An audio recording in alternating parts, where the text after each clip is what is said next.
warahmatullahi wabarakatuh. Hai teman-teman semua, kembali lagi dengan saya Eka Kurnia Fitri, NPM A1G022014, Program Studi Pendidikan Guru Sekolah Dasar, Fakultas Keguruan dan Ilmu Pendidikan Universitas Bengkulu.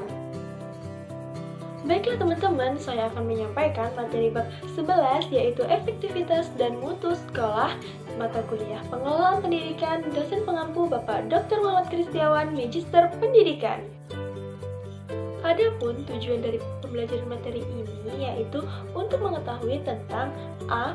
Pengertian sekolah efektif, B. Karakteristik sekolah yang efektif, C. Model-model sekolah efektif, D. Usaha meningkatkan efektivitas dan mutu sekolah. A. Pengertian sekolah efektif. Apa sih sekolah efektif itu? Baiklah, disimak ya kawan-kawan. Sekolah efektif adalah sekolah yang mampu mencapai target-target yang telah ditetapkan sebelumnya, seperti visi, misi, dan tujuannya, dengan memanfaatkan dan mengoptimalkan semua sumber daya yang ada di dalam sekolah tersebut, serta memiliki iklim sekolah yang mendukung kegiatan pembelajaran dan output yang dihasilkan oleh sekolah dapat bermanfaat bagi lingkungannya.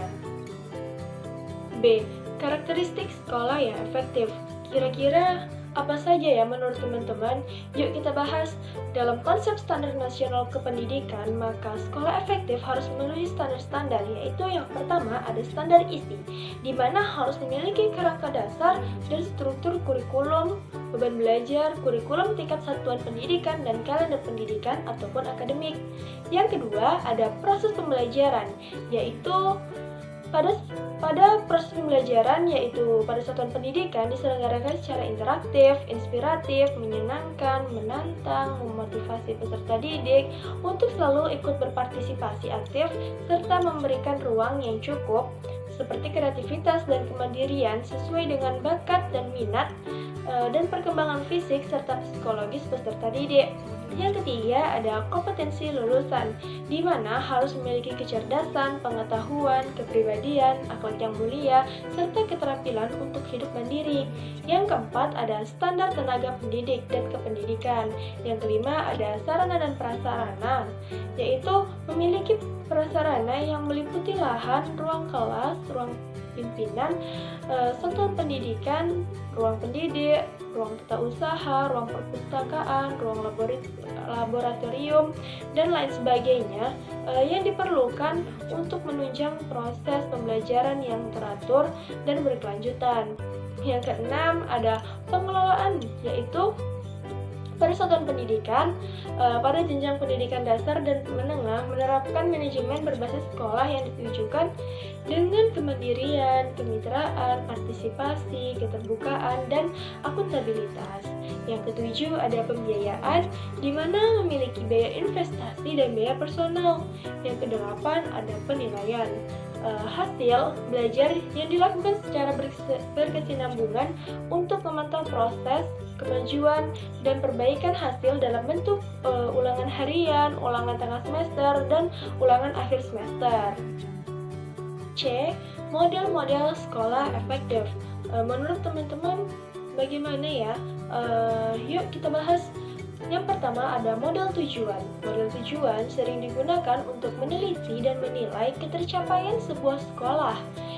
Sebuah sekolah yang diklasifikasikan sebagai sekolah efektif, di mana apabila ketercapaian setiap kegiatannya mencapai atau melebihi dari tujuan yang telah ditetapkan. Yang kedua ada model manajemen mutu total.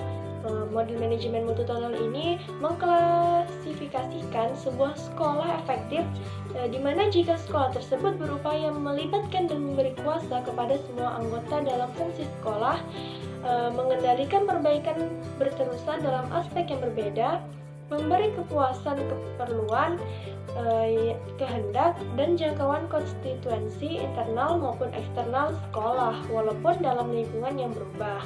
Yang ketiga ada model proses. Berdasarkan model proses, sebuah sekolah efektif sekiranya fungsi dalam sekolah tersebut dalam keadaan tersebut terurus ataupun efisien dan aman. Model ini menekankan pada aktivitas-aktivitas yang dijalankan sebagai kriteria penting efektivitas sebuah sekolah. Kriteria yang sering digunakan adalah kepemimpinan, komunikasi, keikutsertaan, kerjasama, penyesuaian, perencanaan, pengambilan keputusan, interaksi sosial, budaya sekolah, kaidah mengajar, manajemen kelas, dan strategi pengajaran menurut Edmond 1979. D. Usaha meningkatkan efektivitas dan mutu sekolah. Kira-kira menurut teman-teman apa ya upaya yang dapat dilakukan? Jadi menurut Daryanto 2006 bahwa usaha untuk meningkatkan efektivitas dan mutu sekolah dapat dilakukan dengan berbagai cara, yaitu yang pertama ada school review, merupakan suatu proses di mana seluruh komponen sekolah bekerja sama khususnya dengan orang tua dan tenaga profesional untuk mengevaluasi dan menilai efektivitas sekolah serta mutu lulusan. Yang B ada benchmarking, merupakan suatu kegiatan untuk menetapkan target yang akan dicapai dalam periode tertentu. C ada quality assurance, merupakan cara untuk menentukan bahwa proses pendidikan telah berlangsung sebagaimana mestinya. Informasi yang dihasilkan akan menjadi umpan balik bagi sekolah dan memberikan jaminan bagi orang tua bahwa sekolah senantiasa memberikan pelayanan yang terbaik.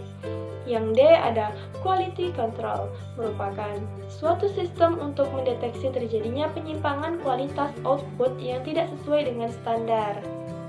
Itulah tadi pemaparan materi dari saya, semoga mudah untuk dipahami. Thank you for watching my video and see you soon. Wassalamualaikum warahmatullahi wabarakatuh. Dah.